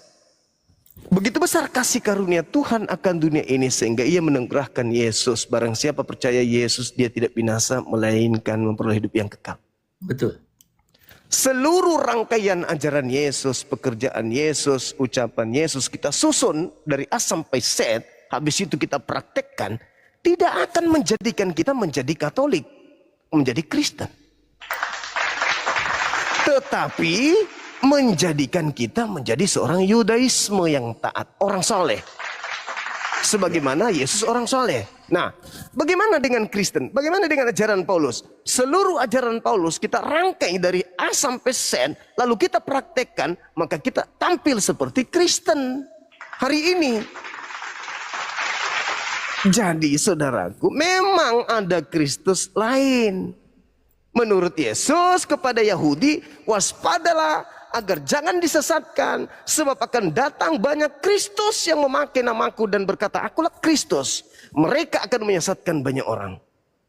Nah, Kristen ini pengikut Kristus, tapi Kristus yang mana dulu? Kalau Kristus yang datang di tengah-tengah kaum Bani Israel, diikuti pola hidupnya, didengarkan perkataannya, dan kita taat pada perkataannya itu, dan mempraktekkan isi ucapannya, maka kita akan ibadah hari Sabtu di sinagoge, tidak makan babi, bersunat, tidak menyembah Yesus, lalu tidak Natalan, tetapi mereka akan selalu menyembahnya kepada Elohim, sujud dalam beribadah. Sedangkan kalau kita mengikuti Kristusnya Paulus yang bukan manusia, karena Paulus mengatakan Kristus yang datang kepadaku adalah bukan manusia, berarti palsu. Kenapa palsu? Karena yang disebut Kristus itu adalah manusia yang disunat, manusia yang diurapi. Itu yang disebut Kristus. Sedangkan Galatia 1 nomor 1, Galatia 1 nomor 11, 12, Paulus dengan jelas mengatakan, aku menjadi rasul bukan oleh manusia. Aku menjadi rasul oleh karena Yesus Kristus. Bukan manusia, tapi Yesus Kristus. Dan dia mengatakan bahwa Injil yang kuberitakan kepadamu, aku menerimanya bukan dari manusia. Bukan manusia mengajarkan aku Injil, tetapi Yesus Kristus. Lagi-lagi dia mengakui, Yesus bukan manusia, tapi Kristus. Bagaimana mungkin dia diurapi, dia bukan manusia? Bagaimana mungkin dia disebut Kristus, dia tidak pernah kemudian diurapi? Berarti ketika Yesus mengatakan waspadalah kepada Kristus palsu, artinya waspadalah kepada iblis yang datang kepadamu memakai namaku. Mereka akan menyesatkan banyak orang. Pertanyaannya, bisa nggak iblis mengaku Kristus? Bisa. Nah sekarang sekali lagi, kalau ucapan Yesus, rangkaian perintah dan perbuatannya kita ikuti, maka kita akan menjadi seorang Yudaisme yang taat, menjadi orang soleh, tidak menjadi seorang Kristiani. Tetapi kalau Kristus yang datang kepada Paulus, membimbing Paulus, mengajarkan Paulus 13 buku, kita ikuti buku-buku itu, maka betul kita akan jadi Katolik atau setidaknya kita menjadi Protestan. Itu real abang, itu saudara, itu yang ada di lapangan. Bang Juma mengikuti yang mana nih Bang Juma? Saya Nabi Muhammad abang, saya Muslim. Islam datang menceritakan tentang penyimpangan ajaran Yesus yang dibengkokkan orang-orang terdahulu. Islam datang kemudian meluruskan itu. Tetapi kenapa ajaran-ajaran yang diajarkan atau cerminan-cerminan dari umat yang menganut tidak mencerminkan ajaran Nabi Muhammad? Nah, oknumnya yang salah, bukan Nabi Muhammad. Banyak sekali, terutama di komen-komen ini nih, 7.100 orang. Oknumnya yang keliru. Oknum semua Bukan. berarti ini. Yes. Betul. Makanya dikatakan dalam Nah, itu Al-Quran. Bang Juma, artinya kalau yang saya tangkap ya, Bang Juma kan memahami ya Alkitab secara sejarah, secara penuh, Al-Quran secara sejarah dan secara penuh. Nah harusnya ini para penonton Bang Juma mengikuti Bang Juma untuk mempelajari itu gitu. Ya, untuk itulah mereka datang ke sini. Ya betul, makanya di sini oknum dan bahasanya belum mencerminkan satupun yang diimani oleh Bang Juma bahwa Islam itu indah. Iya, oke. Oke, saudaraku. Jadi di antara sekian banyak, maaf ya ini, sekian banyak saudara-saudara kami Kristiani yang hadir di sini, malam ini baru Anda yang terlihat sebagai orang yang baik. Salut. Anda boleh nyimak video, ya, Anda boleh melihat video-video saya. Orang Kristen kalau naik ke sini, kebanyakan itu mencaci, memaki Nabi saya, Tuhan saya, dan saya sendiri. Saya ngalami, saya yang mengalami. Tengok aja nanti, bisa jadi kalau saudara saya turun, akan naik penghujat. Memaki, dan memaki. Oke, Bang Zuma. Thank you waktunya saudara. Ya. Terima kasih. Banyak. Saya juga sering nontonin Bang Juma karena jujur secara pengetahuan memang saya belum mendalami banget kitab-kitab sejarah firman Tuhan seperti itu. Tapi dari pengetahuan harafiah yang disampaikan Bang Juma, saya dapat beberapa ilmu lah. Thank you. Baik Bang. Makasih sama-sama ya. Thank you. Bang Juma, luar biasa. Selamat malam. Saya salut. Makasih. Assalamualaikum. Waalaikumsalam. Masya Allah. Malam. Katolik, Protestan, abang? Protestan, Bang. Oke, saudara boleh izin buka kamera ya. Silakan.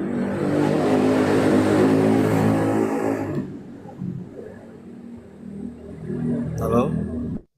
Iya, halo. Silakan. Halo. Halo. Iya, Sebetulnya, halo. ya, halo, Iya. ya, Salam kenal Bang. Bang Rudi. eh, ya, salam kenal kembali. Bang Juma, sebenarnya Siap. meskipun saya Protestan, tapi kadang saya suka kadang juga suka ke masjid ataupun intinya melihat aja sih Bang Juma. Cuma saya masih masih perlu kejelasan antara Nabi Isa ataupun Yesus Kristus itu sendiri, Bang. Saya masih Iya. istilahnya masih tahap pembelajaran. Tolong yakinkan Oke. saya gimana sih yang benar tuh Nabi Isa tuh atau Yesus seperti apa? Karena saya masih mencari jawaban yang benar seperti apa, Bang. Oke. Yang tadi Jadi kata Bang Zuma itu kan eh, eh, kita mengikuti Yesus, kita akan menjadi orang yang soleh. Terus kita iya, sholat apa siapa sujud. iya, Nah itu dalam Al-Quran dan juga dalam Bible itu sinkronisasinya di mana, Bang? iya. Tolong Jadi gini, jelaskan. Bung. Pemberitaan tentang Nabi Isa dan pemberitaan tentang Yesus. Bedanya di mana? Kalau Nabi Isa, Nabi Muhammad jauh dari zaman beliau. Nabi Muhammad jauh dari zaman daripada Nabi Isa.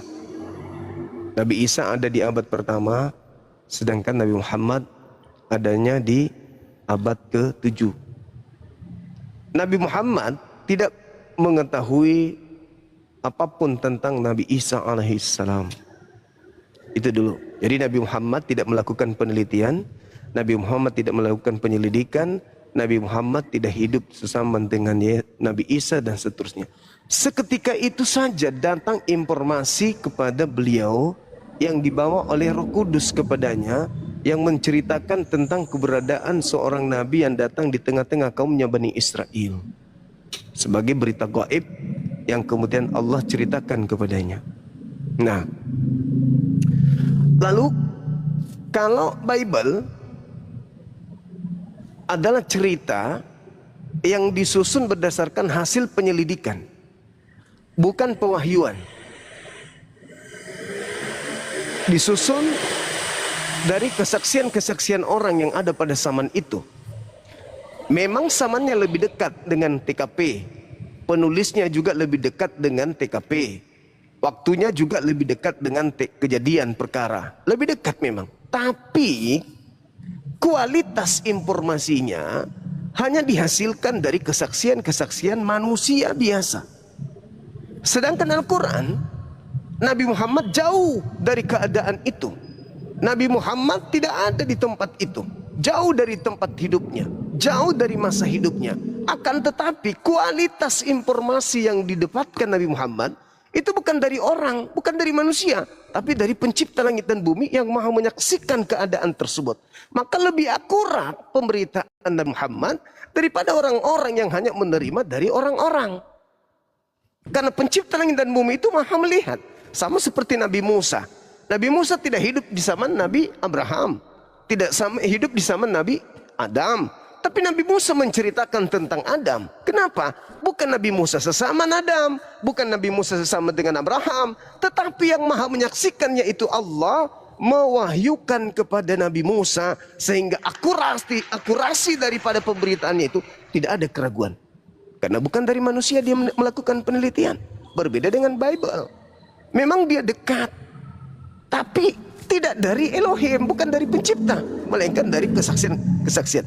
Kalau beritanya dari manusia, seakurat apapun pasti ada yang error.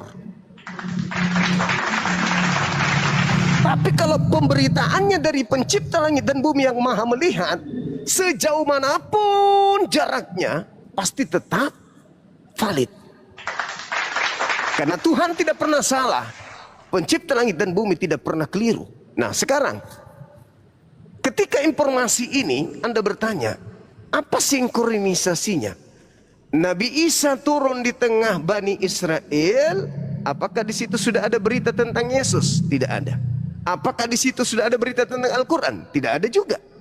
Lalu setelah Nabi Isa melakoni hidupnya sebagai nabi, sebagai rasul di tengah kaumnya, apakah di situ ada pencatat-pencatat? Tidak ada. Ternyata setelah Nabi Isa terangkat ke langit, muncullah kemudian pewarta-pewarta mengumpulkan berita-berita yang kemudian dijadikan sebagai kitab yang lolos pada saat pengkanonan, diterima oleh orang barat, dijadikan sebagai kitab suci, sebagai legalitas untuk melantik Yesus sebagai Tuhan kah, sebagai Nabi kah, sebagai Mesias kah, sebagai Guru kah, sebagai Yahweh kah, apapun itu. Mereka kemudian menerima buku-buku tersebut. Jadi Nabi Isa lebih dulu datang daripada buku-buku yang Anda imani sebagai kitab yang Anda anggap suci. Artinya bahwa ketika Nabi Isa datang, lebih akurat pemberitaannya di Al-Quran daripada orang yang menuliskan setelah dia ada menulis. Menurut pemberitaan, menurut catatan, menurut informasi, menurut kesaksian orang. Nah, apakah sinkronisasinya ini ada kemudian benar-benar sinkron? Yang pertama, kalau saya melihat dari kacamata luas dalam perspektif satu tema ini, siapa Yesus, maka saya dapat kesimpulan bahwa ketika Nabi Isa diterangkan dalam Al-Quran, wa ma qatalu wa ma salabu walakin syubbiha lahum, Nabi Isa tidak dibunuh dan tidak disalibkan, melainkan diserupakan bagi mereka yang ingin menyalibkan. Nabi Isa terangkat, digantikan oleh siapa? Digantikan oleh yang Anda sebut mati dengan jalan digantung dengan motif terkutuk. Nabi Isa kami diangkat. Orang Kristen yang saya kasihi mengatakan ada penyaliban, Bang Suma. Oke, berarti Al-Quran saya tidak keliru. Andai saja tidak ada penyaliban, Al-Quran masih diragukan. Karena Al-Quran mengatakan penyaliban itu ada. Orang yang disalib itu ada, Bang Suma. Orang yang dibunuh itu ada, Bang Suma. Berarti harus ada yang menggantikan. Nabi Isa manusia suci, manusia yang diberkahi oleh Allah dimanapun berada. Maka ketika dia diangkat, wajib hukumnya di tengah-tengah kaum Bani Israel terjadi tragedi penyaliban. Harus ada yang menjadi pengganti. Alhasil, saudara kami Kristen memiliki simbol agama berupa salib. Di situ ada orang yang seperti ini, konon dipaku, ada kemudian kawat berduri di kepalanya, dipaku kakinya, tinggal menggunakan pakaian dalam. Itulah pengganti Nabi Isa alaihissalam. Berarti tidak ada yang keliru dalam hal ini. Kaidah-kaidah yang digambarkan Al-Quran sebagai pewahyuan dari Yang Maha Menyaksikan, tidak ada yang salah. Ketika dikatakan diserupakan bagi mereka, saya kutu itu Bible, mana. Saya temukan data. Di mana itu saya temukan? Di dalam data Yohanes 13 nomor 1. Yesus mengetahui bahwa sebelum Paskah dia sudah tahu kalau dirinya sudah tiba waktunya pergi kepada Bapa, dari bumi, dari dunia menuju ke Bapa. Sebelum Paskah. Yohanes 13 nomor 1. Yesus sudah tahu sebelum Paskah bahwa dia sudah tiba waktunya untuk pindah dari dunia ke Bapa. Itu sebelum Paskah. Berarti yang disalib bukan dia.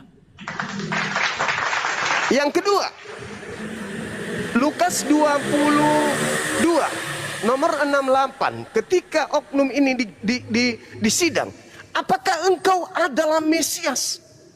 Dengan bertanya seperti itu, berarti yang bertanya yaitu hakim, yaitu imam kepala mahkamah agama, ragu kalau itu Yesus.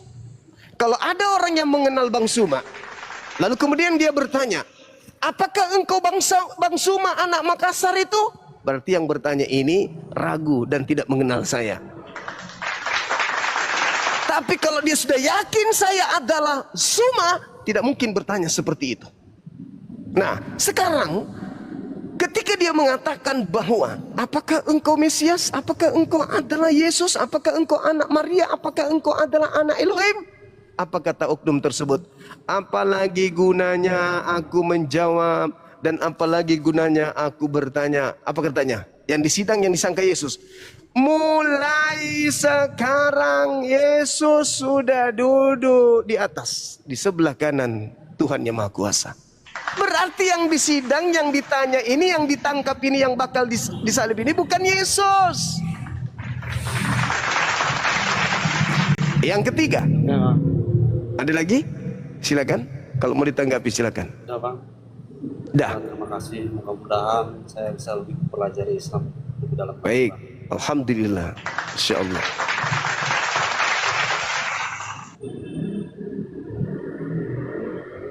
Oke. Baik, makasih ya.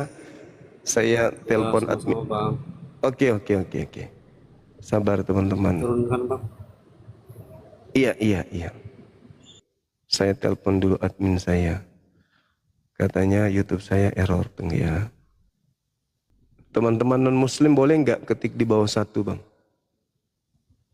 Biar kita pilih nih. Ada 60-an permintaan. Yang mana muslimnya? Yang mana otennya? Halo selamat. Juma. Iya. Malam iya. Juma. Malam Ya, juga Juma Bu. binatang. Iya siap. Jangan begitu bosku. Santai aja. Iya Juma. Iya. Gimana?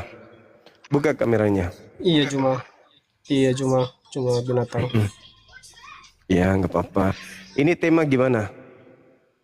Iya Juma. Siapa yang keluar dari kubur? Itu Nabi Muhammad kan udah keluar dia mas belum? Nabi Muhammad tidak keluar dari kubur bang. Sampai sekarang. Sampai sekarang. Kenapa nggak ziarah kau di sana di kuburannya? Biasa. Berarti kau nggak waras. Masa nabimu sendiri nggak berziarah kau? Udah kita masuk ke tema. Pada zaman Iya. Temanya berkaitan Yesus. dengan kuburan loh ini.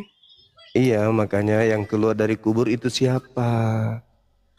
Justru itu kutanya sama Juma, nabimu kamu udah ke sana? Belum. Nggak usah dibahas itu. Yang keluar bukan yang tidak keluar. Gimana sih Juma ini mau bahas yang lain Yang tetapi keluar. kalau untuk Ya. pribadimu sendiri nggak bisa Yang keluar. dibahas. Yang Ya, keluar Juma dari namanya kubur. ini. Oke Juma. Saudara. Juma, kira-kira kapan kau ke sana untuk ziarah? Jadi Jam gini dulu Bung. ini Juma. Jadi gini. Iya, jam dulu ini Juma. Rencana Udahlah, bulan nggak usah banyak Juli. cerita lah Juma. Udahlah. Rencana bulan Jawab Juli dulu saya ke pertanyaanku sana. dulu. Rencana bulan Juli. Insya Bulan Allah. Juli. Ya. Ya. Terus Jangan lupa apa kau bawa ke sana nanti. Jangan lupa bawa sesuatu ya. ya terus. Nah, nanti kasih tahu hasilnya bagaimana. Apakah sudah bangkit Iya. atau bagaimana? Yang bangkit dari kubur itu hantu bang, setan. Iya. Jadi kenapa ini aku bertanya ini Juma? Soalnya saya masih Juma terus mendoakan juga itu Nabi Muhammad. Iya. Oke. Iya. Tujuan didoakan orang mati apa? Tujuannya ya supaya Allah menyelamatkan atau supaya Allah menghapuskan dosa-dosa. Kenapa emang? Sakit kali hatimu. Apa tujuan didoakan Nabi Muhammad yang kutanya Juma? Tujuannya agar kami mendapatkan syafaat dari beliau. Oh berarti kalau nggak, berarti sampai sekarang kalian masih belum mendapatkan syafaat. Nah, syafaat itu diberikan nanti pada saat tidak ada lagi pertolongan. Nanti kalau Lah, pada saat emang ada orang mati pertolongan, begini? kalian Dengarkan diusir dulu, oleh emang orang mati Yesus. bisa memberikan syafaat? Ketika Dengarkan Yesus dulu Juma, emang orang mati ketik- bisa memberikan syafaat? ketika Gimana sih Juma kemudian ini bodoh kali loh. Dengarkan dulu pertanyaanku dulu. Emang orang mati bisa memberikan syafaat? orang mati itu hidup loh itu. Masa kau menyembah orang mati Juma? Siapa yang menyembah Kau Nabi percaya? Muhammad? Siapa yang menyembah Enggak, Nabi Muhammad? begini. Hmm. Tapi kau percaya bahwasanya orang mati bisa memberikan syafaat? Iya, kan beliau tidak mati, beliau Caranya hidup. bagaimana? Al-Qur'an- Begini. Dalam posisi begini, kita berpikir analogi yang nyata saja ya. Dia sudah mati. Lalu gimana caranya dia memberikan syafaat kepada Juma? Nanti di hari kebangkitan, orang kan semua dibangkitkan semua. Termasuk Kapan Yesus nanti. dibangkitkan? setelah hari kiamat. Dan Al-Quran mengatakan wala tahsabanna alladziina qutilu fi sabilillahi amwata bal ahya. Jangan kau menyangka Nabi Apa Muhammad artinya itu, itu Juma? mati. Jangan kamu menyangka Nabi Muhammad itu mati. Sesungguhnya dia itu hidup Tapi begini, dan begini, Juma. Ini mendapatkan kamu nggak konsisten loh, rezeki Juma. di sisi Tuhannya. Kan Anda bertanya, saya Ya, jawab. kamu persoalannya kamu nggak konsisten pernyataanmu. Tadi kutanya kamu di Al-Quran. awal.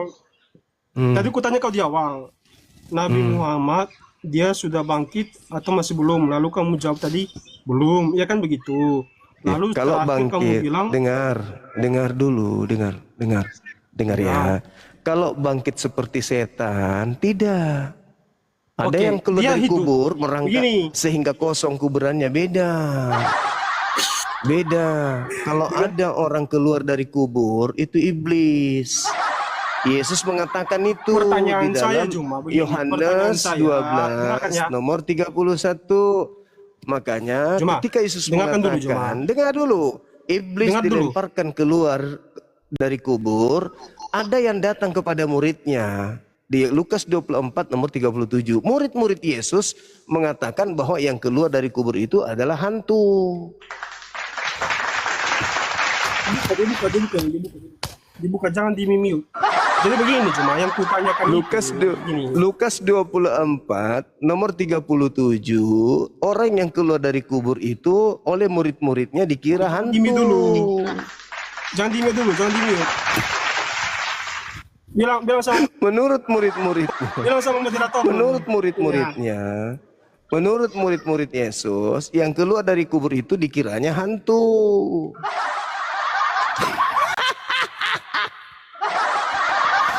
Murid-murid yang ketemu dengan makhluk itu Nih, jangan ketakutan di-mute sebab sama mengira moderator melihat dulu. hantu. Yang keluar dari kubur itu murid-muridnya sangka hantu. Hantu itu identik dengan setan kan? Berarti saya sebagai orang yang di luar daripada imanmu mengatakan bahwa sesuai dengan Yohanes 12:31 kata Yesus, iblis dilemparkan keluar. Keluar dari mana iblis itu? Coba Anda baca Yesaya 14 nomor 15. Ternyata iblisnya keluar dari kubur. Berarti apa? Iblis itu dilemparkan ke dalam kubur. Berarti iblisnya ketika dilemparkan ya dilemparkan keluar dari kubur. Yang kau sembah adalah manusia yang keluar dari kubur kan? Orang-orang Yahudi tidak menyembah manusia yang keluar dari kubur. Orang Yahudi sampai hari ini masih menyembah Allah. Qulu amanna billah wa ma unzila ilaina wa ma unzila ila Ibrahim wa Ismail wa Nggak usah di-mute Ishaq dulu. wa Yaqub. Nggak usah takut sama saya juga.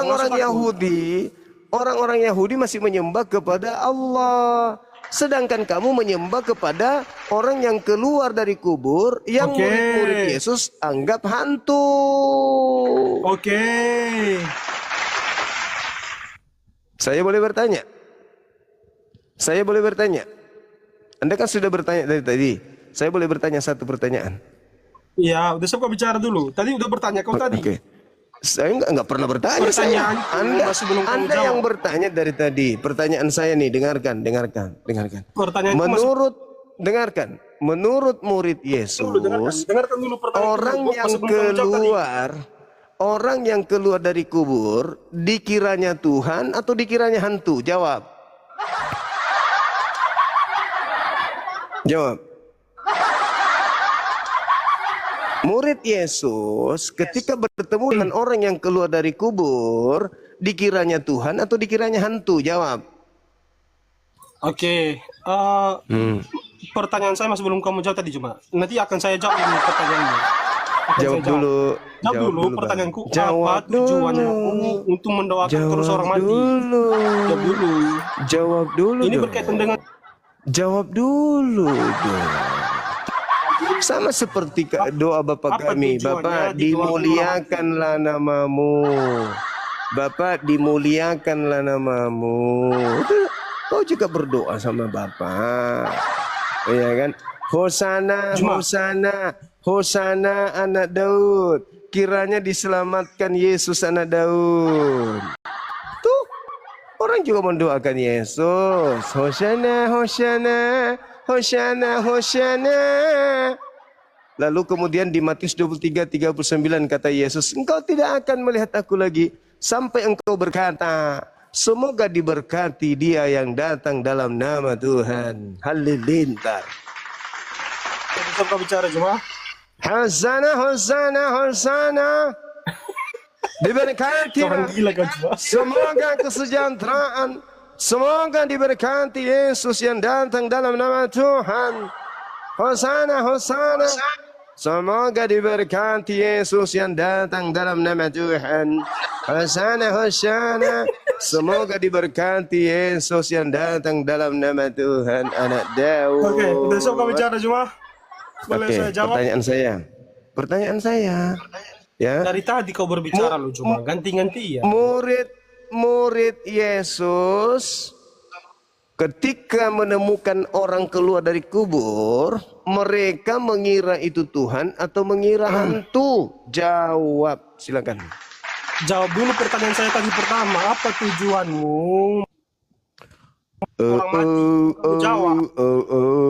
Udah Kamu kamu jawab. dibawa. Udah kau dibawa.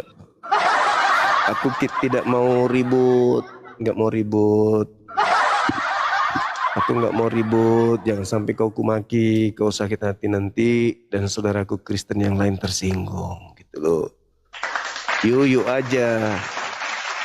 Yuk ngatain gue binatang barusan kan, Zuma katanya kan, binatang katamu kan. Tapi di dalam Bibelmu kau dianggap seperti 2 Petrus 2 nomor 20-21. Kamu dianggap seperti anjing dan babi.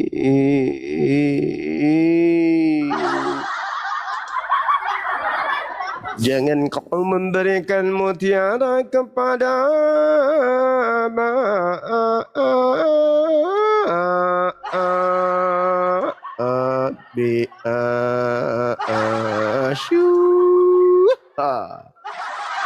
Matius 7 nomor 6 kata Yesus kepada murid-muridnya orang Yahudi, jangan kau memberikan barang mutiara barang yang kudus kepada Asyur, dan jangan kau melemparkan mutiara kepada bibi.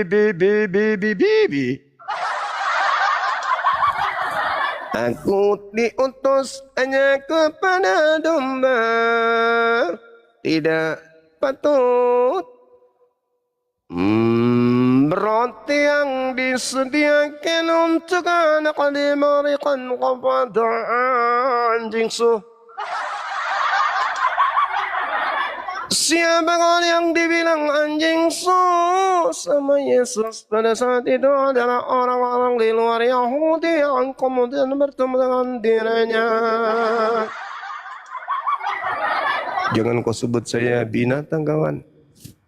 Di kitabmu yuk disebut Yesus sebagai Cokitan rina sunan remanang Blesuten rito nunan rento pa Lancetung keten ribete nama topa Anak tikus, bapak tikus, kakek tikus, namakan juga semuanya labale sujok ko asu pararang padale. Halo, selamat malam. Kenapa? Selamat. Nggak usah takut lu. Saya Ayo kita diskusi takut dulu. ketularan gila kayak kamu makhluk Nggak berani kuburan diskusi sama aku, disembah. Nggak berani kamu diskusi sama saya. Murid-muridnya menganggap hantu, tapi kamu malah menganggapnya Tuhan. Siapa yang salah, muridnya atau ente? Cak kangkung. Si aku datang besok. Diskusi aja yang baik. Ngapain lu datang-datang? Suma, binatang. Ya Allah, bukankah kau yang disebut Yesus? Jangan kau memberikan barang yang kudus kepada aswin, dan jangan kau memberikan mutiara kepada babai. Halo, selamat malam. Apa kau tuh main bacok? Eh,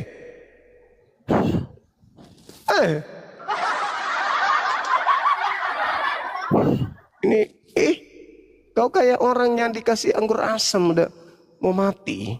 Kenapa? Setelah dikasih anggur asam, matilah dia. Man yang non muslim naik jangan kasar lah. Assalamualaikum, Bunda.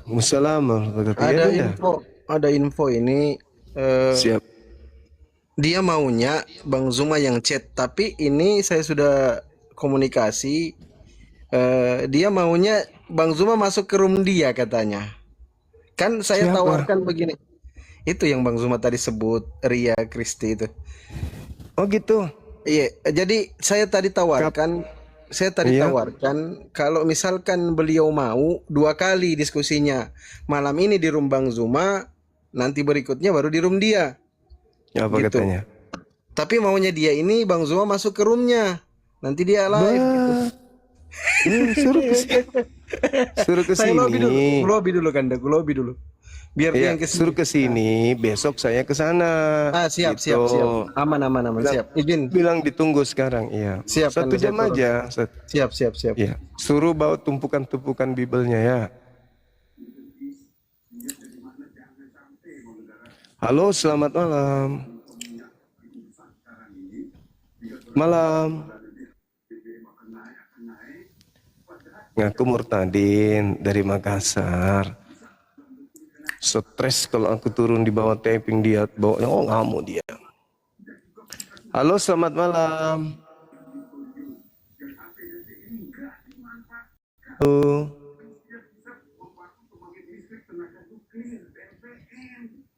Halo. Ayo Juma, kita damai ya. Damai. Nggak usah. Tuh, saya memang damai, bosku. Saya Islam. Islam itu artinya damai, bos. Kristen aja yang artinya pengikut Kristus, makhluk yang keluar dari kubur, kan gitu. Kau mau ngomong apa lagi? Ngomong apa lagi? Dulu jempol. Tentang persahabatan ayo. Oke, mantap. Oke, Ini yang aku suka sama si Juma ini.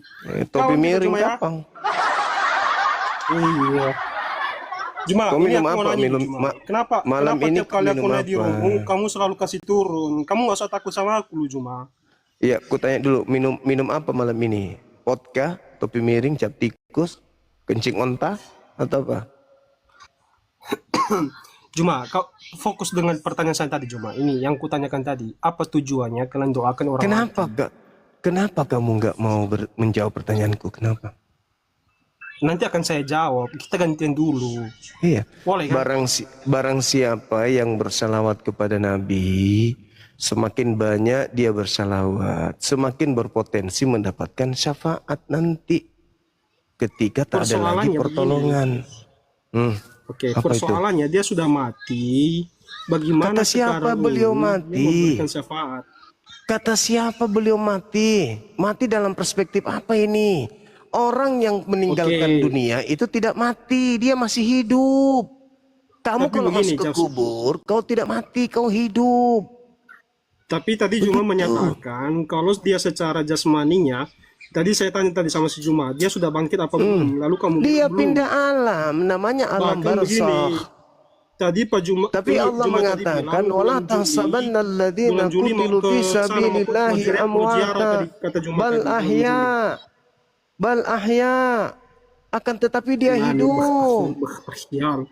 Iya makanya, kau bertanya tentang Islam, saya sudah menjawab. Al-Quran surah Ali Imran ayat 169. Jangan kau menyangka bahwa orang yang mati di jalan Allah, yaitu Nabi Muhammad, orang-orang yang syahid, orang-orang yang mati dengan husnul khatimah itu mati, mereka enggak mati. Melainkan mereka hidup dan mendapatkan rezeki, nikmat, kebahagiaan di sisi Tuhannya. Baik. Itu Al-Quran. Oke. pernyataan Juma Al-Quran sudah kata tadi itu. saya tanya, apakah Nabi Muhammad sudah mati, sudah bangkit atau belum? Lalu Juma Ma- menjawab belum. Lalu saya tanya, kapan Juma berziarah ke sana? Lalu Juma menjawab bulan 7. Lalu begini, Juma lagi Bangkit, bilang sudah hidup. Yang mana bangkit. Dengar, logikanya ini loh yang Juma. Anda Saya bingung inginkan, jadinya. saudara, yang Anda inginkan itu bangkit seperti sundel bolong, suster ngesot, hantu yang keluar dari kubur. Itu yang Anda inginkan. Kalau bangkit seperti itu, nabiku tidak hina. Masa nabiku hina kayak setan? Oke, Enggak dong. siapa yang menyaksikan Nabiku orang bahwasanya dia sudah hidup? suci. Begini Juma. Siapa Dia yang di alam menyaksikan dia sudah hidup? gaib. Dia di alam gaib. Dia bukan seperti gaib. hantu. Dia tidak seperti hantu. Dia tidak seperti pocong. Harus disaksikan keluar dengan menggunakan baju loncat-loncat. Ini loh bekas paku. Ini loh bekas tikaman. Ini loh bekas disabet. Hantunya bilang gitu. Hanya hantu yang bisa keluar mengatakan, ini loh bekas aku ditebas di punggung belakang. Itu loh.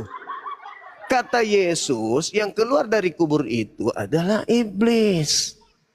Di mana dalilnya? Yohanes 12 nomor 31. Saatnya dunia dihakimi, saatnya juga sekarang penguasa dunia iblis itu dilemparkan keluar. Keluar dari mana? Ya dari Oke. kubur. Lalu pertanyaan saya sekarang begini. Saya kapan Pertanyaan saya bertanya? tadi kamu sampaikan Juma begini. Kapan Kamu saya bisa nyatakan bertanya? tadi bulan 7, bulan Juli kamu akan jarak Kapan ke sana. saya bisa bertanya? Kapan? Kapan saya bisa bertanya? Kenapa sangat ketakutan Sekali kau lagi. ditanya? Kenapa? Kenapa? Saya nggak takut cuma Lah, terus saya kenapa kurang kamu puas nggak dengan mau menerima? jawabanmu. Kenapa kamu nggak mau mendengarkan pertanyaan saya? Jawabanmu masih kurang puas saya. Ini satu lagi. Baru, EGP, silakan saya saya bukan jawab alat di pemuasmu. Pertanyaan saya dengarkan. Iya. Dengarkan. Pertanyaan saya begini. Apakah murid-murid Yesus menganggap yang keluar dari kubur itu Tuhan atau hantu? Keluar dia. Kabur dia, teman-teman. Kampus. Kalau nggak sanggup, jangan naik ke sini. Mending kayak tadi, teman kita itu bagus. Bertanya tentang Islam, bertanya tentang Kristen. Gitu. Ini kau masuk ke sini kayak orang kesurupan. Habis itu minta damai. Setelah ngata-ngatain orang minta damai.